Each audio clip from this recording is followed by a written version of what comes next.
হরে Krishna. Mayapur Nitai Gour kitchen থেকে সবাইকে স্বাগতম। আপনারা কেমন আছেন? আশা করি ভগবানের কৃপায় সবাই ভালোই আছেন। আজকে ব্লগটা এখান থেকে শুরু করলাম।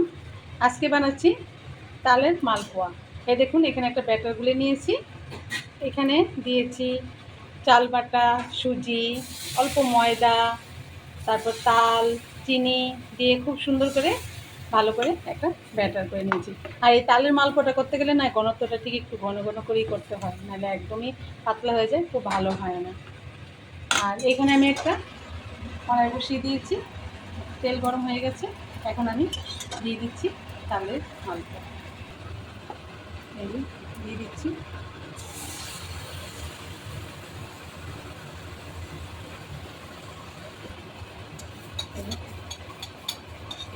এখন আমি উল্টে দিচ্ছি।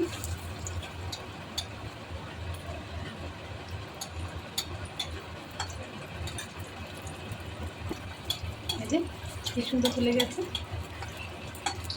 আর আমি একটু ছোটো ছোটো করেই বানাচ্ছি মালপোয়াটাকে।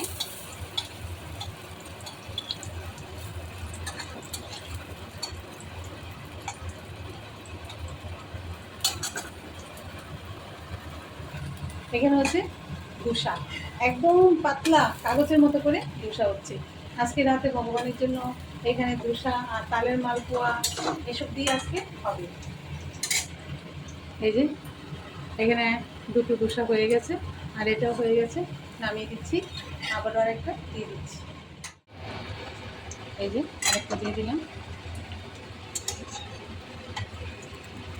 এই যে অল্প আগে ভেজে নিচ্ছি।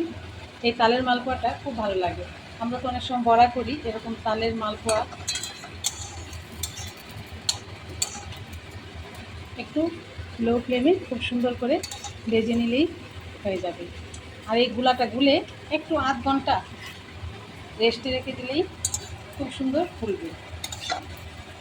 দেখুন, আমি আরেকটা ধোসাও দিয়ে দিয়েছি। ধোসাটার মধ্যেও একটু লঙ্কা বাটা, আদা বাটা, কাঁচা লঙ্কা, আদা দিয়ে দিয়েছি বেটে। একটু ঝাল ঝাল হয়, খুব ভালো লাগে। এটা হঠাৎ করে নিলেই একটু চালের গুঁড়ো, একটু সুজি দিয়ে একটু ব্যাস দিলেই হয়ে যাবে। এটাও খুব ভালো লাগে। রাখলাম ভগবানের ভোগের প্লেট। এবার আমি তুলসী পাতা দিয়ে ভগবানকে ভোগ লাগিয়ে দেবো। আজকে ভিডিও এখানে শেষ। সবাই ভালো থাকবেন, সুস্থ থাকবেন। আবার দেখা হচ্ছে পরের ভিডিওতে। হরে কৃষ্ণ।